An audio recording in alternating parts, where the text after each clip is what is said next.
Hello and welcome back to Baby Elias's stories.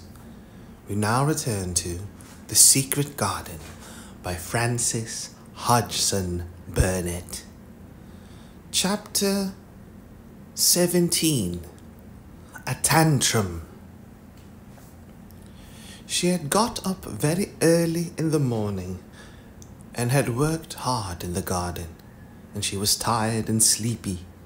So as soon as Martha had brought her supper and she had eaten it, she was glad to get to bed. She had laid her head on the pillow. She murmured to herself, "I'll go out before breakfast and work with Dickon, and then afterward, I believe I'll go see him." She thought it was the middle of the night when she was awakened by such dreadful sounds that she jumped out of bed in an instant. What is it? What was it? What was it? The next minute she felt quite sure she knew. Doors were opened and shut, and there were hurrying feet in the corridors, and someone was crying and screaming at the same time, screaming and crying in a horrible way. "It's Colin," she said. "He's having one of those tantrums the nurse calls hysterics. How awful it sounds."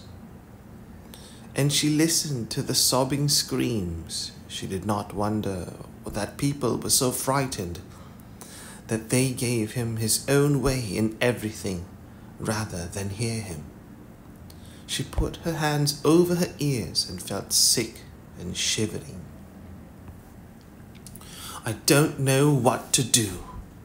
I don't know what to do," she kept saying. "I can't bear it." She wondered if he would stop if she dared go to him. And then she remembered how he had driven her out of the room and thought that perhaps the sight of her might make him worse. Even when she pressed her hands more tightly over her ears, she could not keep the awful sounds out. She hated them so, and was so terrified by them, that suddenly they began to make her angry, and she felt as if she should like to fly into a tantrum herself and frighten him as he was frightening her. She was not used to anyone's tempers but her own. She took her hands from her ears and sprang up and stamped her foot. "He ought to be stopped. Somebody ought to make him stop. Somebody ought to beat him," she cried out. Just then she heard feet almost running down the corridor, and her door opened and the nurse came in. She was not laughing now by any means. She even looked rather pale. "He's worked himself into hysterics," she said in a great hurry. "He'll do himself harm if no one can do anything with him. You come and try like a good child. He likes you." "He turned me out of his room this morning," said Mary, stamping her foot with excitement. The stamp rather pleased the nurse. The truth was that she had been afraid she might find Mary crying and hiding her head under the bedclothes. "That's right," she said. "You're in the right humor. You go and scold him. Give him something new to think of. Do go, child, as quick as ever you can." It was not until afterward that Mary realized that the thing had been funny as well as dreadful, that it was funny that all the grown-up people were so frightened that they came to a little girl just because they guessed she was almost as bad as Colin himself. She flung along the corridor, and the nearer she got to the screams, the higher her temper mounted. She felt quite wicked by the time she reached the door. She slapped it open with her hand and ran across the room to the 4-posted bed. You stop! She almost shouted. You stop! I hate you. Everybody hates you. I wish everybody would run out of the house and let you scream yourself to death. You will scream yourself to death in a minute, and I wish you would. A nice, sympathetic child would neither have thought nor said such things. But it just happened that the shock of hearing them was the best possible thing for this hysterical boy, whom no one had ever dared to restrain or contradict. He had been lying on his face, beating his pillow with his hands, and he actually almost jumped around.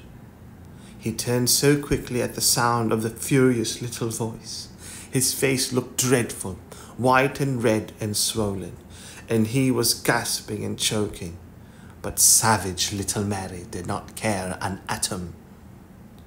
If you scream another scream, she said, I'll scream too, and I can scream louder than you can, and I'll frighten you. I'll frighten you. He actually had stopped screaming because she had startled him so. The scream which had been coming almost choked him. The tears were streaming down his face, and he shook all over. I can't stop, he gasped and sobbed. I can't.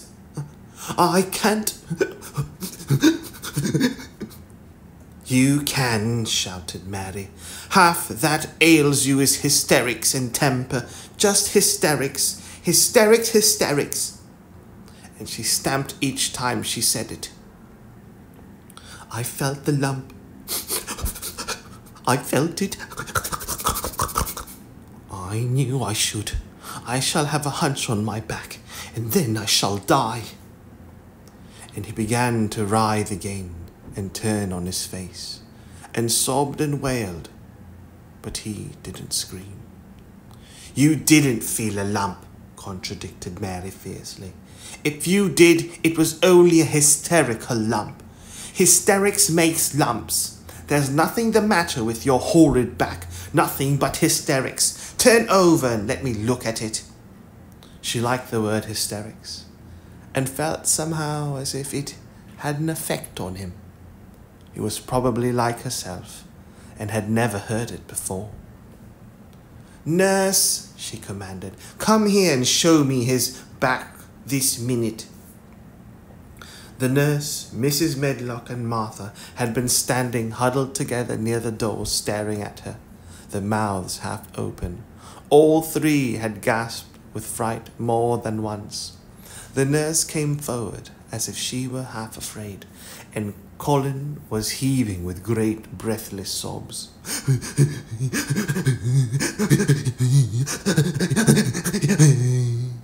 Perhaps he won't let me, she hesitated in a low voice. Colin heard her, however, and he gasped out between two sobs. Show her. She'll see then. It was a poor thin back to look at when it was bared. Every rib could be counted, and every joint of the spine, though Mistress Mary did not count them, as she bent over and examined them with a solemn, savage little face. She looked so sour and old-fashioned that the nurse turned her head aside to hide the twitching of her mouth. There was just a minute's silence, for even Colin tried to hold his breath, while Mary looked up and down his spine, and down and up, and intently as if she had been the great doctor from London. There's not a single lump there, she said at last. There's not a lump as big as a pin except backbone lumps, and you can only feel them because you're thin. I've got backbone lumps myself, and they used to stick out as much as yours do until I began to get fatter, and I'm not fat enough yet to hide them. There's not a lump as big as a pin. If you ever say there is again, I shall laugh. No one but Colin himself knew what effect those crossly spoken childish words had on him. If he had ever had anyone to talk to about his secret terrors, if he had ever dared to let himself ask questions, if he had had childish companions, and had not lain on his back in the huge closed house, breathing an atmosphere heavy with the fears of people who were most of them ignorant and tired of him, he would have found out that most of his fright and illness was created by himself. But he had lain and thought of himself and his aches and weariness for hours and days and months and years. And now that an angry, unsympathetic little girl insisted obstinately that he was not as ill as he thought he was. And now that an angry, unsympathetic little girl insisted obstinately that he was not as ill as he thought he was, he actually felt as if she might be speaking the truth. "I don't know," ventured the nurse, "that he thought he had a lump on his spine. His back is weak because he won't try to sit up. I could have told him there was no lump there." Colin gulped and turned his face a little to look at her. Could you?" he said pathetically. "Yes, sir." "There," said Mary, and she gulped too. Colin turned on his face again, and but for his long-drawn broken breaths, which were the dying down of his storm of sobbing, he lay still for a minute.